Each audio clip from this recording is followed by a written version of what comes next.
신년 새해가 밝았습니다. 새해에 여러분들 소원들 비셨습니까? 대부분의 사람들의 소원은 가족 건강, 또 안전한 직장, 또 행복함, 대학 진학, 또 성공, 여러 가지를 빕니다.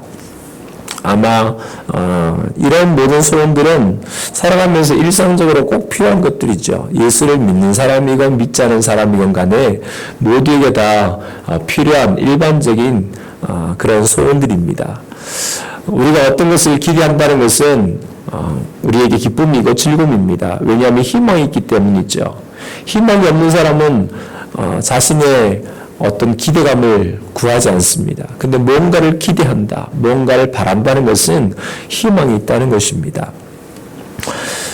그런데 자신의 소원이 이루어진다면 그것이 어떤 대상이든 무엇이든 상관없다 이렇게 생각되면 그것은 이제 좀 생각해 봐야 할 것입니다. 우리가 올 첫 해를 시작하면서 예수님께서는 무엇을 말씀하실까? 우리에게 무엇을 원하실까를 우리가 한번 생각해 보고자 합니다. 예수님께서 500여로 5,000명을 먹이신 사건은 모두에게 정말 충격적인 사건이었죠. 물고기 2마리, 보리떡 5개, 이 작은 도시락의 식사를 가지고 장정만 5,000명, 아이들과 여자들 합치면 한 2만 명 가까이 되는 그 많은 무리가 다 배불리 먹고 12광주리가 남는 그런 놀라운 기적을 체험했습니다. 아마 그 현장에 있었던 모든 사람들은 충격적이었죠. 그리고 이분이 정말 우리의 메시아가 된다면 얼마나 좋을까? 그러면 우리의 모든 문제들을 해결해 주지 않을까? 이런 기대감이 있었습니다. 그런데 예수님은 전혀 무관심하셨습니다. 오히려 그들을 다 흩어버리시고 제자들과 함께 그 갈릴리 호수를 건너서 가버나움으로 가셨습니다. 이튿날 뒤에서 사람들이 떡을 먹었던 베스다에 왔더니 예수님이 안 계신 거예요. 제자들도 없고 예수님이 탔던 배도 없고, 그래서 사람들은 얼른 또 배를 돌려서 가버나움으로 또 떠났습니다. 거기서 예수님을 만났는데 사람들이 말했죠. 예수님 왜 여기 계십니까? 우리가 얼마나 찾았다고요? 이렇게 말합니다. 그들은 왜 예수님을 찾았을까요? 예수님을 사랑해서 찾았을까요? 예수님 말씀을 듣고 싶어서 찾았을까요? 오늘 예수님이 그들을 보고 이렇게 말씀하신 데서 우리는 해답을 찾을 수 있습니다. 너희가 나를 찾은 이유는 표적을 본 까닭이 아니요 떡을 먹고 배부른 까닭이로다. 이렇게 말씀합니다. 이 표적이란 말이 무슨 말입니까? 그것은 기적, 사인, 의미, 암시 이런 뜻이 있습니다. 다시 말해서 이 표적은 단순히 기적만 나타내지 않고 그 기적 뒤에 어떤 의미, 어떤 암시가 있다는 것입니다. 이 500여의 사건은 단순히 기적만이 아니었습니다. 사람들이 보리떡 5개와 물고기 2마리를 5,000명 먹는 그 놀라운 기적은 단순히 이분은 정말 우리의 문제를 해결해 줄 수 있는 분이구나, 우리의 이 필요를 채워주겠구나 라고 생각하는 그 정도의 일이 아니라는 것입니다. 그 뒤에 의미가 담겨져 있는 숨겨진 뜻이 있다는 뜻이에요. 자, 예수님을 찾은 이유가 예수님의 백성들의 배불리 먹을 수 있는 기적을 일으킬 수 있는 분이구나 라고 그들은 믿었습니다. 이런 분이 우리의 메시아가 된다면 우리의 모든 민생의 문제, 많은 필요들을 채워주겠다 라고 하는 확신이 생겼는지도 모르겠습니다. 그런데 500여의 사건을 나타내고자 하는 것은 진짜 원하는 것은 그것이 아닙니다. 예수님께서 보여주고자 하시는 진짜의 의미는 바로 뒤에 나와 있습니다. 자, 사람들은 다 그것을 기대했죠. 이분만 있으면 된다 라고 생각하는 건데 주님은 그 의미보다 더 중요한 의미를 담고 계셨습니다. 그러면 주님께서 보여주고자 하셨던 의미가 무엇일까요? 오늘 예수님이 이렇게 말씀하셨습니다. 오늘 무리와 대화를 하시는데 그 대화 속에 답이 있습니다. 너희가 나를 찾는 것은 표적을 보았기 때문이 아니라 빵을 먹고 배가 불렀기 때문이다. 너희는 썩어 없어질 양식을 얻으려고 일하지 말고 영생에 이르도록 남아있을 양식을 얻으려고 일해라. 이 양식은 인자가 너희에게 줄 것이다 라고 말씀합니다.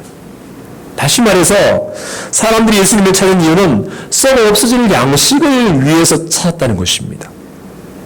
이게 무슨 말입니까? 그들이 경험한 것은 500여의 기적입니다. 그들은 정말 배가 부르도록 먹었습니다. 그리고 12바구니나 남겼습니다. 그런데 그 다음날 어떻게 되었을까요? 그날은 배가 정말 부르도록 먹었어요. 그리고 많은 것을 남겼습니다. 다음날 사람들은 여전히 배가 부르러 있었을까요? 오늘도 안 먹어도 돼. 어제 시컷 먹었잖아. 그랬을까요? 물론 하루 정도는 안 먹어도 될 수 있어요. 그 전날 잘 먹었으니까. 그러나 그 다음날은 배가 고플까요? 안 고플까요? 배가 고프죠. 당연합니다. 여러분 뷔페 가서 잘 먹었어요. 비싼 음식 먹었습니다. 그 다음날 되면 또 그 다음날 지나면 배는 여전히 고픕니다. 우리가 추구하는 많은 것들, 소망하는 것들이 어쩌면 썩을 양식을 구하고 있는지도 모르겠습니다. 지금은 당장 필요해서 구하고 또 얻지만 그러나 정작 그것을 다 얻으면 또 언제 그러느냐는 것처럼 또 우리는 배고파지는 양식을 찾고 있습니다. 재물이 그러하고 건강이 그러하고 성공이 그러합니다. 그 순간에는 필요해서 구하지만 그러나 그것이 채워지면 또다시 다른 것을 구하는 거예요. 우리의 탐심은 끝이 없습니다. 욕망은 그칠 줄 모릅니다. 그래서 골로새서 이렇게 말씀합니다. 그러므로 땅에 있는 지체를 죽이라. 곧 음란과 부정과 사욕과 악한 정욕과 탐심이니 탐심은 곧 우상 숭배니라 라고 말씀합니다. 지나친 욕심, 탐욕은 마치 바닷물처럼 아무리 마셔도 결코 해결할 수가 없습니다. 그래서 예수님께서도 너희는 썩어 없어질 양식을 위해서 구하지 말고 그것을 얻으려고 일하지 말고 영생하도록 있는 양식을 위해서 일하라 라고 말씀하신 것입니다. 영생 이르도록 하는 양식, 우리에게 영원한 생명, 참만족과 기쁨이 되는 양식이 무엇일까요?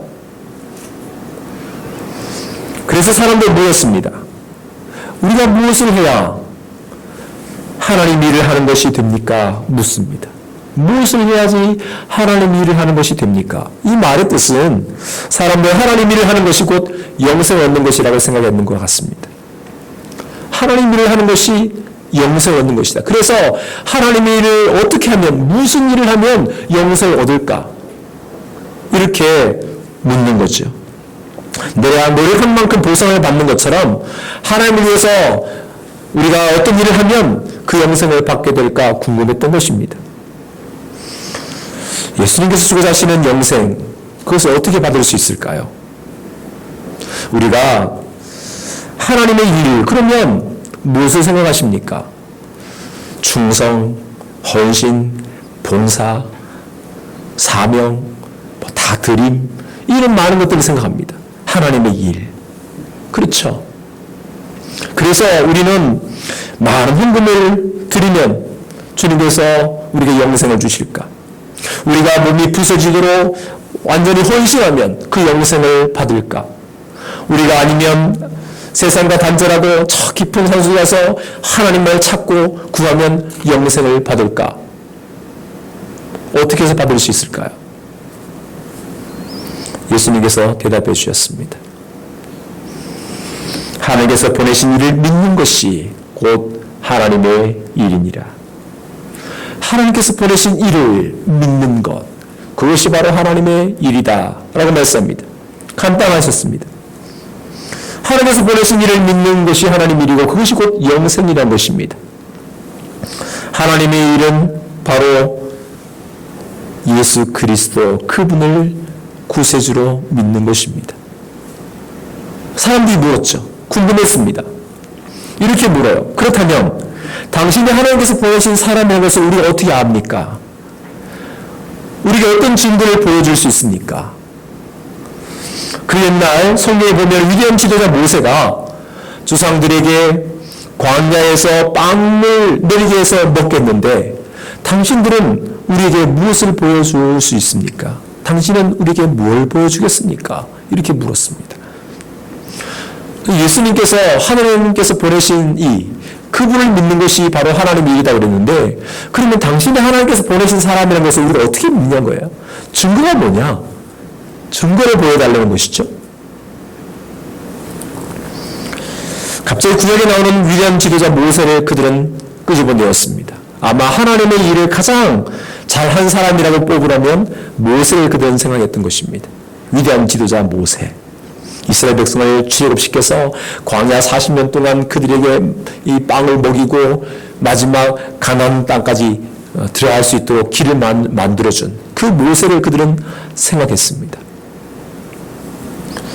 그래서 하나님께서 보내신 사람이라면 이 정도의 능력을 갖고 있어야 되는 것은 아닌가 그들은 생각했죠. 그래서 과연 이분이 이 예수라는 분이 그만한 능력이 있는가를 물었습니다. 그래서 예수님께서 그 말씀을 들으시고 그들의 생각, 그들의 믿음과는 다른 방향을 보여주신 것입니다. 이렇게 말씀합니다.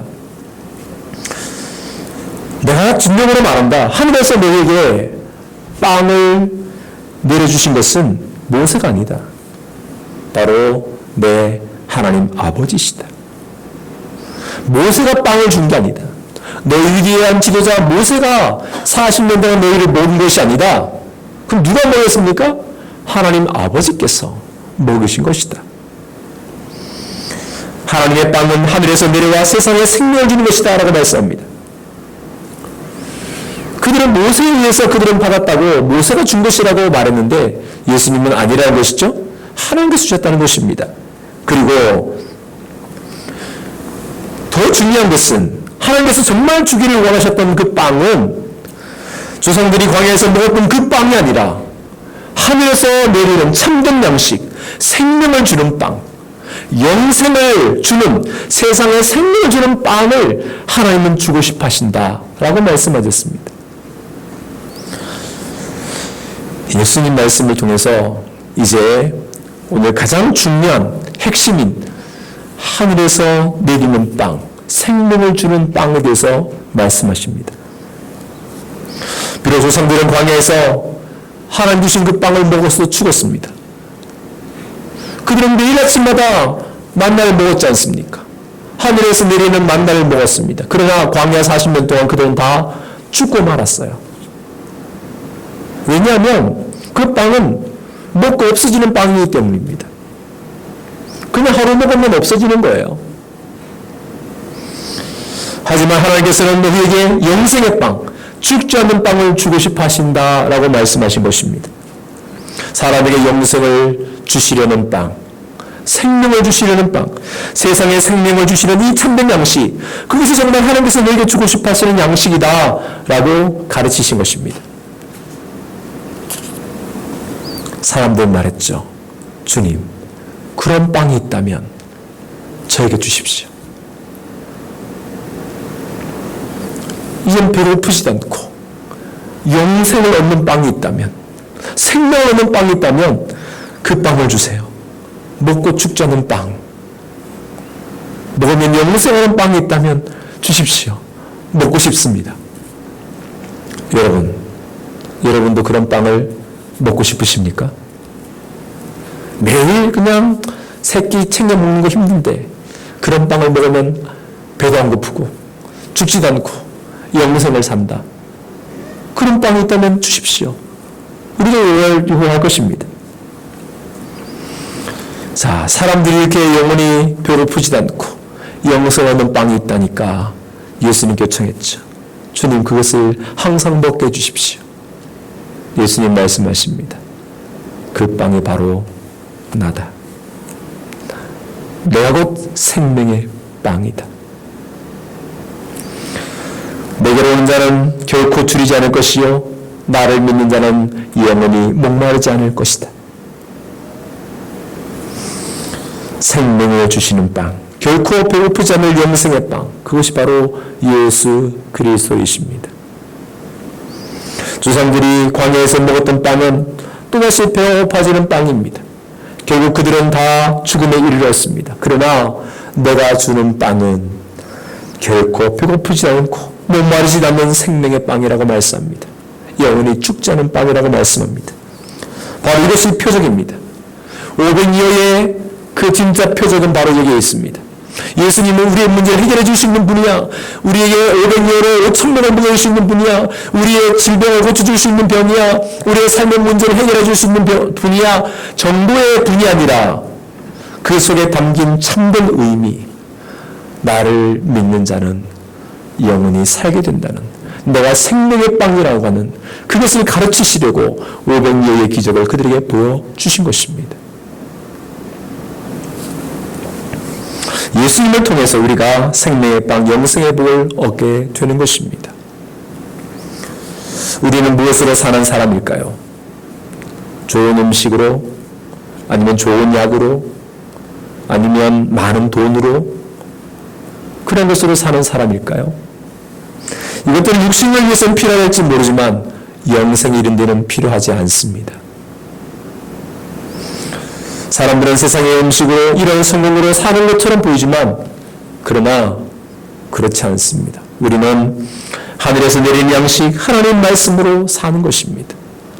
사람이 떡으로만 사는 것이 아니라 하나님 입에서 나오는 모든 말씀으로 사는 것이라고 우리에게 가르쳐 주셨습니다. 베드로가 이렇게 대답하죠. 주님, 우리가 누구에게로 가겠습니까? 주님에게서는 영원한 생명의 말씀이 있다고 그는 고백합니다. 영원한 생명의 말씀이 여기 계시는데 우리가 누구에게로 가겠습니까? 이 성경은 예수님은 지금 육신의 모습을 우리와 함께 하지 않습니다. 그러나 우리에게 말씀을 통해서 자신을 계시하고 있습니다. 이 성경이, 이 하나님 말씀이 예수님을 우리에게 끊임없이 계시하고 있는 거예요. 이 말씀을 통해서 우리가 함께 하시는 주님의 임재를 우리는 경험하게 되는 것입니다. 우리가 성경을 읽는 것처럼 생각되지만 그렇지 않습니다. 성경이 나를 읽고 있는 것입니다. 우리가 이 말씀이 나를 이끌고 있는 것이고 이 말씀이 나를 세워주고 있는 것입니다. 말씀의 능력이 나를 강하게 만들어주고 있고요. 이 말씀의 지혜가 나를 지혜롭게 만드는 것입니다. 그 말씀이 나를 나되게 하는 것입니다. 주의 말씀은 내 발에 든 이유 내 길의 빛이라고 고백합니다. 말씀 없이는 우리는 신앙을 한다는 것 자체가 불가능합니다. 오늘날 시대가 어떠합니까? 정말 혼돈하고 흔들리는 시대입니다. 가치관이 붕괴가 되었습니다. 절대 진리가 사라졌습니다. 이제는 다 상대의 성입니다. 이러한 시대에 정말 우리를 붙들어줄 견고한 반석이 무엇이겠습니까? 바로 하나님 말씀입니다. 영원한 진리, 영원한 생명. 무너져내리는 가치관과 비도덕적인 세상을 다시 세울 수 있는 것도 하나님의 말씀밖에 없습니다. 말씀을 날마다 읽고 묵상할 때 우리는 하나님의 깊은 섭리, 하나님 마음을 우리는 깨달아 알게 되는 것입니다. 이 말씀을 따라 살게 될 때 내 인생은 후회함이 없는 온전한 삶을 살게 되는 것입니다. 오늘 주님은 말씀을 통해서 우리에게 임하시는 것입니다. 때문에 말씀이 생명입니다. 말씀으로 내 생명에 살고 말씀으로 생명을 살리는 사람들이 되셔야 합니다. 세상을 살릴 수 있는 것은 오직 말씀뿐입니다. 다른 무엇이 아니라 오직 말씀이 세상에 생명을 주는 것입니다. 사랑하는 성도 여러분, 이 말씀으로 내가 살고 이 말씀을 공급함으로 세상을 살리는 우리 모두가 될 수 있기를 간절히 바랍니다. 2020년 올 한 해 주제가 말씀으로 새로워지는 교회, 우리 교회는 말씀으로 생명을 살리는 교회입니다. 말씀으로 생명을 살리는 교회, 말씀을 붙들고 씨름하고 말씀을 붙들고 몸부림치고 이 말씀대로 살아내려고 힘을 다하는 우리의 삶이 되기를 주님의 이름으로 축복합니다. 은혜로우신 하나님, 이스라엘 백성들은 광야 40년 동안 하늘에서 내리는 만나를 먹었어도 결국 그들은 다 죽고 말았지만 나는 생명의 빵으로 이 빵을 먹는 자는 영생을 얻게 될 것이라 주께서 말씀하셨습니다. 주님, 우리에게 참된 양식을 주신 주여 감사합니다. 이 말씀을 통하여 우리가 날마다 생명을 얻게 하여 주시옵소서. 말씀 없이 우리가 어떻게 주님을 올바로 알고 올바로 믿을 수 있겠습니까? 우리 주의 말씀을 붙들어 사랑하는 우리 모두가 되게 하여 주시옵소서. 예수님의 이름으로 기도드리옵나이다. 아멘.